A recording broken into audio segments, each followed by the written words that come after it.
Hartlike goeiemôre en welkom ook aan ons online kykers. Ons is vanoggend in die derde en finale week van ons reeks oor daar waar jy geplant is. Pastoor Bram het 2 weke terug ons geseën met die woorde blom waar jy geplant is. En Pastoor Dion het verlede week met ons gepraat oor groei waar jy geplant is. En vanoggend praat ek met jou om vrug te dra daar waar jy geplant is. Nou enige iemand met enige vorm van kennis rondom vrugte en bome of plante sal vir jou kan sê dat 'n goeie vrug is 'n resultaat van 'n gesonde boom. Hoekom? Want dit is waarvoor die boom gemaak is. 'n Vrugteboom is gemaak om vrugte te produseer. En dit is deel van God se skepping hier op aarde. Lees saam met my in Genesis 1 vers 11. Toe beveel God, laat die plante uit die grond voortspruit wat saad dra en ook vrugtebome wat vrugte gee. En dit het gebeur. Nou, ek het nou 'n vrugteboom hier langs my met vrugteplante. Ek wil weet, wie van julle kan vir my sê wat se tipe vrugteboom dit is? Wel dan, ek het nie gedink julle gaan weet nie. Maar ja, dit is moeilik om te weet wat se vrugteboom dit is sonder die vrugte wat hy dra. Maar jy kan maklik 'n vrugteboom herken deur die vrugte wat hy dra. Nou, ek wil net bietjie brag, ek het hierdie self geplant. Hierdie kom van 'n saad van 'n avo wat ek eendag geëet het. Met die tandestokkies op die vensterbank het ek hom gegroei. En hierdie is pineappels, pineappelplante. En dit vat blykbaar 3 jaar. So ek het nog 'n jaar om te wag en dan hopelik kom al pineappel daar uit. Maar ek hou daarvan, dis my lekker. Ek hou daarvan om sulke goed te doen. Die Bybel gebruik die woord vrugte as 'n metafoor om te verduidelik, die Bybel gebruik die woord vrugte as 'n metafoor om 'n persoon se uiterlike handelinge te beskryf wat sal bewys wat is die toestand van die hart. Spreuke 4 vers 23 bewys dit. Bo alles, wees versigtig met wat in jou hart omgaan, want wat jy dink bepaal alles wat jy doen. Nou in die geestelike wêreld, goeie vrugte word geproduseer deur die Heilige Gees. En ons noem dit die vrug van die Gees. Ons lees dit uit Galasiërs 5 vers 22. Wie van julle ken die vrug van die Gees? Liefde, vreugde,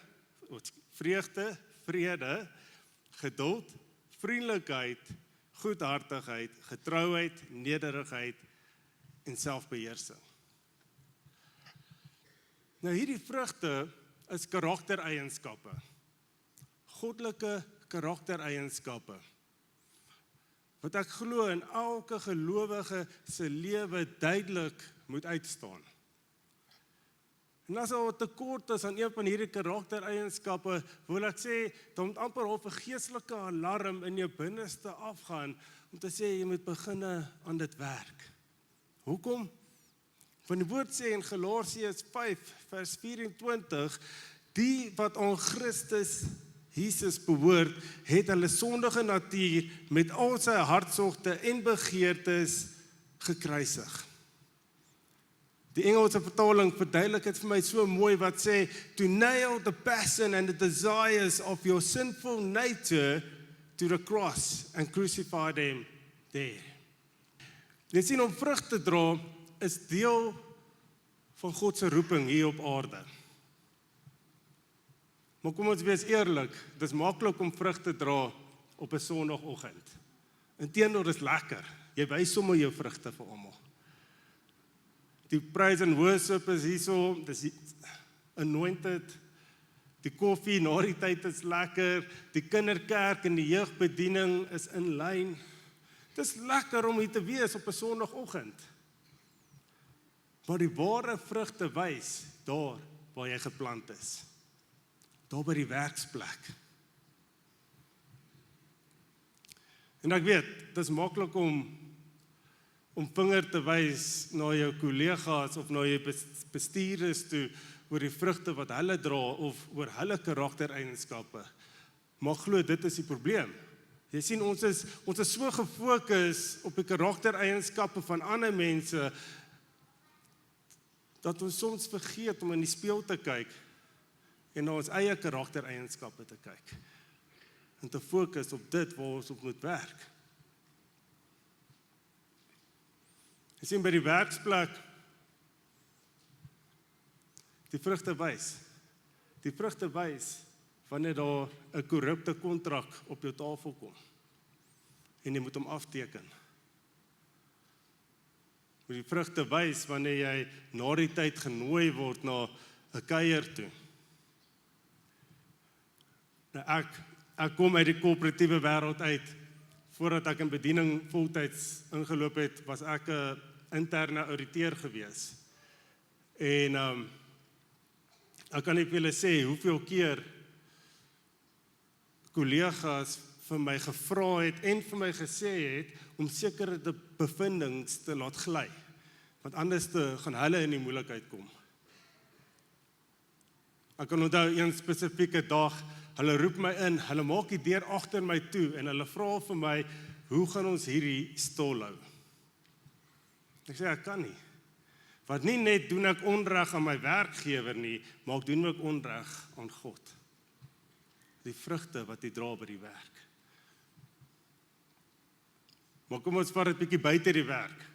Manne, op daai visvangtrips of op daai jagtrips, wat se vrugte dra jy? Wat sien die wêreld dan van jou? Dames, ek glo hulle noem dit 'n ladies night out. Jy weet, wat se vrugte sien ons dan? Ek dink van ons is onherkenbaar daar buite. Ongelukkig. En ek sê dit vir julle, want ek was self daar gewees. Het julle al gehoor die term, een voet in die kerk en een voet in die wêreld?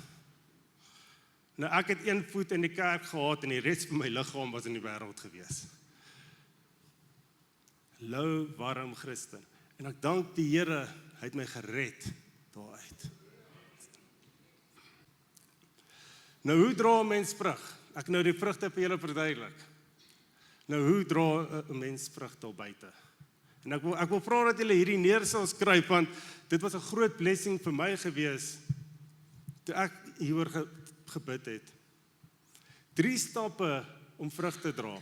Heel eerste, loop naby aan Jesus. Bly in verhouding met hom. Johannes 15 vers 5. Ek is die ware wingerdstok. Julle is die lote. Wie in my bly en ek in hom, dra min vrugte. Nee, baie vrugte.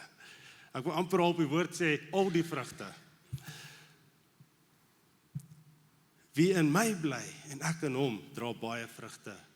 Want sonder my kan julle niks doen nie. Jy sien, pastoor Dion sal vir my gereeld inroep. En die eerste vraag wat hy my sal vra is, hoe gaan dit met jou verhouding met God? En na 'n lang gesprek, dan sal hy my vra, hoe is jou verhouding met jou vrou? Hoekom? Want hy besef, dit is belangrik. En as dit in lyn is, dan weet hy, my fokus is ook reg. Bly naby aan Jesus. Bly in verhouding met hom. Die tweede stap om vrug te dra is, bly in God se woord. Bly in God se woord. Johannes 15 vers 7. As julle in my bly en my woorde in julle, vra dan net wat julle wil hê en julle sal dit kry. Psalm 119 vers 105, 'n gunsteling vir my. U woord is die lamp wat my die weg wys, die lig op my pad. Ek kan onthou as kind, hoe my verhouding met die Here begin het,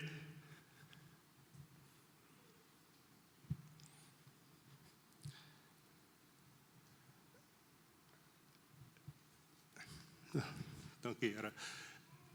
Hoe my verhouding met die Here begin het en voordat ek Bybel gelees het ek Psalm 105 oor my gelees en gesê, Hemelvader, U woord is die lamp wat my die weg wys, die lig op my pad, leer my wat U wil hê, ek moet leer vanoggend.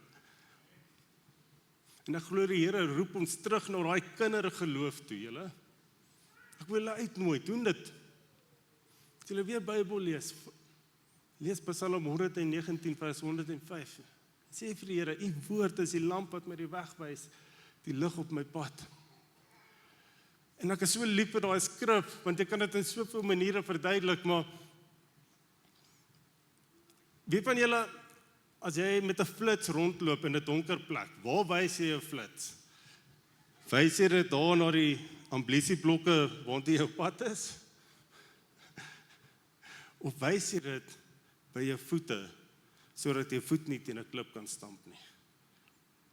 En dit is Psalm 119. Sê, U woord is die lamp wat my die weg wys, die weg. Hy wys vir jou die groot prentjie, maar U woord is ook die lig op my pad, sodat ek nie my voet teen 'n klip kan stamp nie. Wie van julle het al julle tone gestamp? Daai hoek by tussen die kombuis en die sitkamer. Nou in die geestelike wêreld keer die Here ons en hy wys vir ons en hy sê, my woord is die lamp wat jy die weg wys en die lig op die pad, daar waar jy nou is. Baie mooi vir my gewees, ek het dit geniet. Derde stap. Bly na, ja, derde stap. Vra die Heilige Gees. Hoekom? Want die Heilige Gees produseer die vrugte in jou lewe. Johannes 14, vers 16 tot 17, verduidelik dit vir my so mooi in die boodskapvertaling. Lees saam met my. Ek sal met die Vader praat en hy sal vir julle 'n spesiale helper stuur. Hierdie helper ken net een pad en dit is die pad van die waarheid. Ek praat natuurlik van die Heilige Gees. Die Gees sal julle nooit alleen los nie, maar oral by julle wees. Julle sal gou die Gees in julle lewe erken, want hy sal heeltemal deel word van julle. En hy sal nie net by julle wees nie, maar ook in julle. Dis Jesus wat daar praat, julle. Vir die Heilige Gees vir ons gee. Vra die Heilige Gees om jou te lei in alle waarheid, om jou te leer. My 5-jarige dogtertjie is hier vandag, en julle kan vir haar vra, maar elke oggend voordat ons skool toe gaan, dan bid ons en dan vra ons die Heilige Gees om ons te help om die regte keuse te maak. Hoekom? Want ons is so afhanklik van hom. En dan in die aande, ons het dit gisteraand weer gedoen. In die aande voordat ons gaan slaap, dan bid ek en my vrou en my dogtertjie saam en dan vra ons die Heilige Gees dat ons die regte drome sal droom.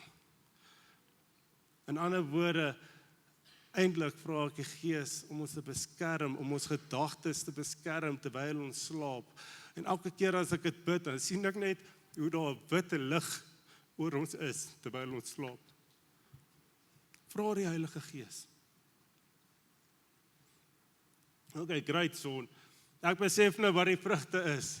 Ek weet nou hoe om vrug te dra.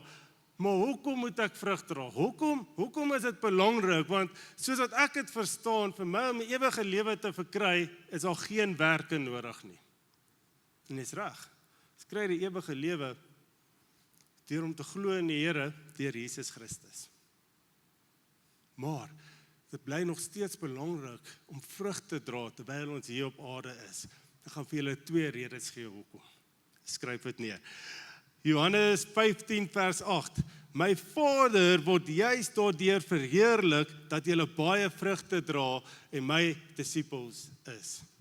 Eerste rede, jy gee eer aan die Here. Mense, gemeente, luister nou vir my. Die wêreld hou ons dop. Die wêreld hou vir ons as Christene dop om te sien wat doen ons wanneer dinge skeefloop. Ons het dit nou besef met hierdie week in Amerika. Aaklige goed het daar gebeur. Maar wat het die gelowiges gedoen? Hulle het gebid. Ons honderde, as nie duisende groepe daar buite, wat by mekaar gekom het, en hulle het vir die wêreld gewys, dit is hoe ons dit doen. Ons bid vir hierdie land. Die wêreld hou ons dop. Ons gee ook eer aan die Here, en ons almal, dit het al met ons almal gebeur, by die werksplek, 'n familie, of selfs 'n man of jou vrou het dalk na jou toe gekom, en jou gevra, wat is anders aan jou? Jy skop nie meer die kat nie, jy slaan nie meer die deur toe nie, die laptop is nog in een gedeelte, wat het van jou verander? Dan het jy die geleentheid om te sê hoe die Here jou gered het.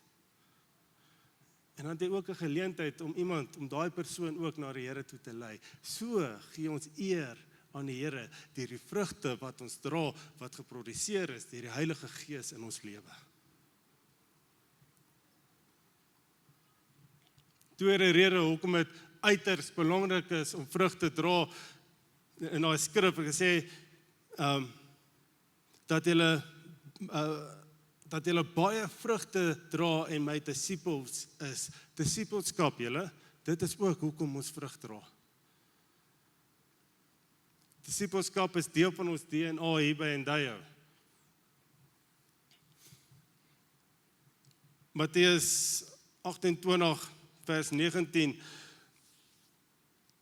Daar's 'n kerk in Amerika wat besig is om te groei in nommers en in gees, en die kerk se naam is 2819. Vir my net 'n mooi naam. Wat sê, dis die laaste opdrag wat Jesus vir ons gee, en hy sê, gaan na die Afrikaner volk en maak hulle my disippels. Ekskuus. Jammer, ek lees die verkeerde vertaling hierso. Nee. Sê, gaan na al die nasies toe en maak die mense my disippels. Pastoor Bram is nou in die Filippyne. Besig om mense en pastore disippels te maak. Pastoor Dion is ook vanoggend uit op bediening by 'n ander gemeente waar hy die woord verkondig.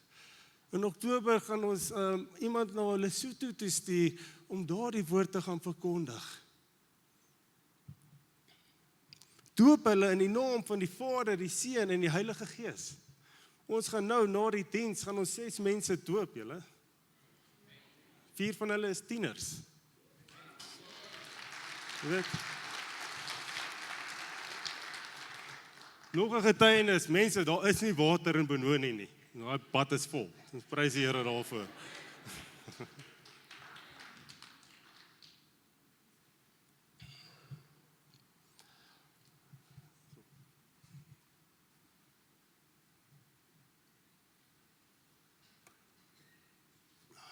Ek sluit af.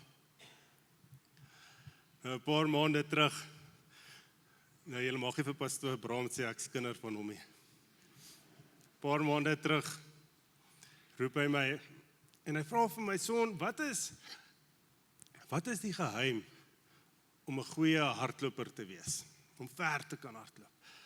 En dan gee hom 'n hele lysie. Ek sê nee, jy moet die regte skoene hê, nie nuwe skoene nie, anders gaan jy blaadse kry, nie ou skoene nie, anders gaan jy 'n besering kry. Jy moet die regte horlosie hê, jy moet reg eet, jy moet jou hartkloping stop. En hy sê vir my, nee, dit is nie dit nie. Sê ek, Bram, jy het nog nie meer as 10 kilos in jou lewe al gehardloop nie. Jy wil vir my vertel wat die geheim is van om ver te hardloop. En hy sê vir my, konstant. Om konstant te hardloop. Consistency is key. En hy vat daai geleentheid en hy bring dit in bediening in en ons verhouding met die Here. Sien, dit is maklik om vrug te dra wanneer dit goed gaan. Dit ons brag amper met ons vrugte. My vraag is, wat doen ons wanneer dit moeilik gaan? Wanneer die boom so 'n bietjie geskit word, hou daai vrugte of val dit af? gaan goed met my en my vrou. Ons huwelik is geseënd. Ons is regtig waar die geseëndes van die Here. Maar die laaste 8 maande het ons regtig waar deur 'n moeilike tyd gegaan.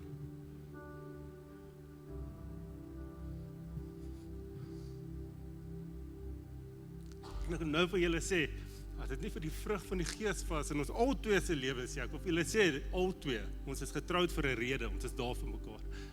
Die vrug van die Gees in ons albei se lewe, wat ons mekaar geondersteun het en vasgehou het, dat ons daardeur beweeg. En die uiteindelike voorbeeld van iemand wat vrug gedra het in 'n moeilike tyd, was Jesus.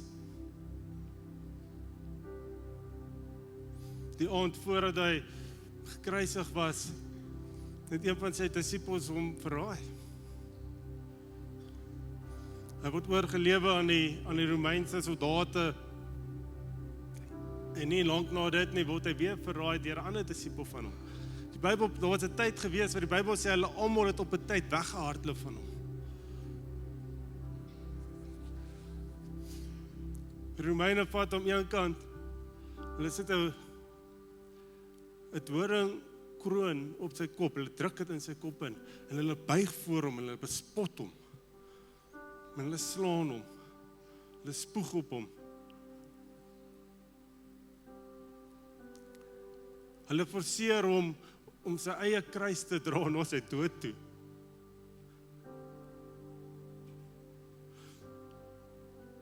Hulle trek hom kaal uit, maak hom vas op die kruis en laat hom daar hang. En hulle sê vir hom, as jy regtig waar die koning is, hou jouself van die kruis af.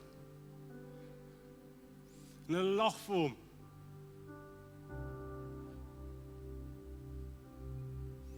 Wat doen Jesus op daai oomblik?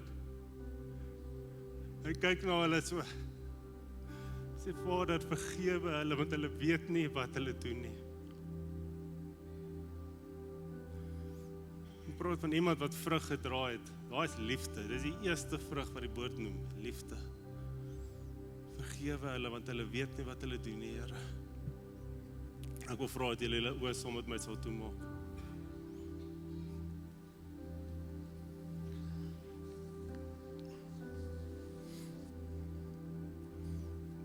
Ek weet jy sit hier vanoggend en in voorbereiding die laaste 3 weke met hierdie boodskap was ek regtig waar ook convicted gewees deur die vrugte in my gees. Nou ek wil jou vra vanoggend dat as jy regtig waar voel jy dra nie vrug daar waar jy geplant is nie. Jy het 'n bietjie werk nodig aan dit. Of by die werk is, of dit 'n naweek weg is saam met die manne, of selfs by die huis, dra jy nie vrug nie. Ek wil vra dat as jy die Here wil vra vir hulp in daai area in jou lewe, dat hy saam met my jou hand sal opsteek. En ek wil vir jou sê, ek is die eerste een wat my hand opsteek vanoggend.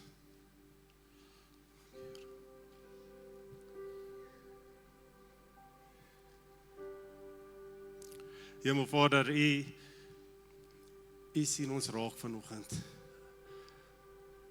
Waar ons net weer eens opreg dankbaar is vir dit wat U vir ons gedoen het op die kruis.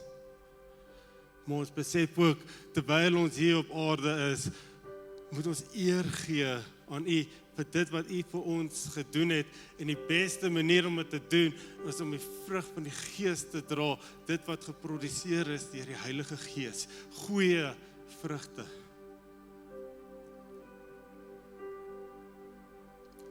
Ek vra dat U ons sal help, dat wanneer daai boom van ons so geskit word, dat ons sal sê, nee, vir my en my huis, ons sal die Here dien. Dat ons sterk sal staan op die woord, sterk sal staan met ons verhouding met U, en vir elke huwelik, dat julle saam sterk sal staan, in die naam van Jesus. En die gemeente sê saam, Amen. Ons gee die Here 'n groot hande klap.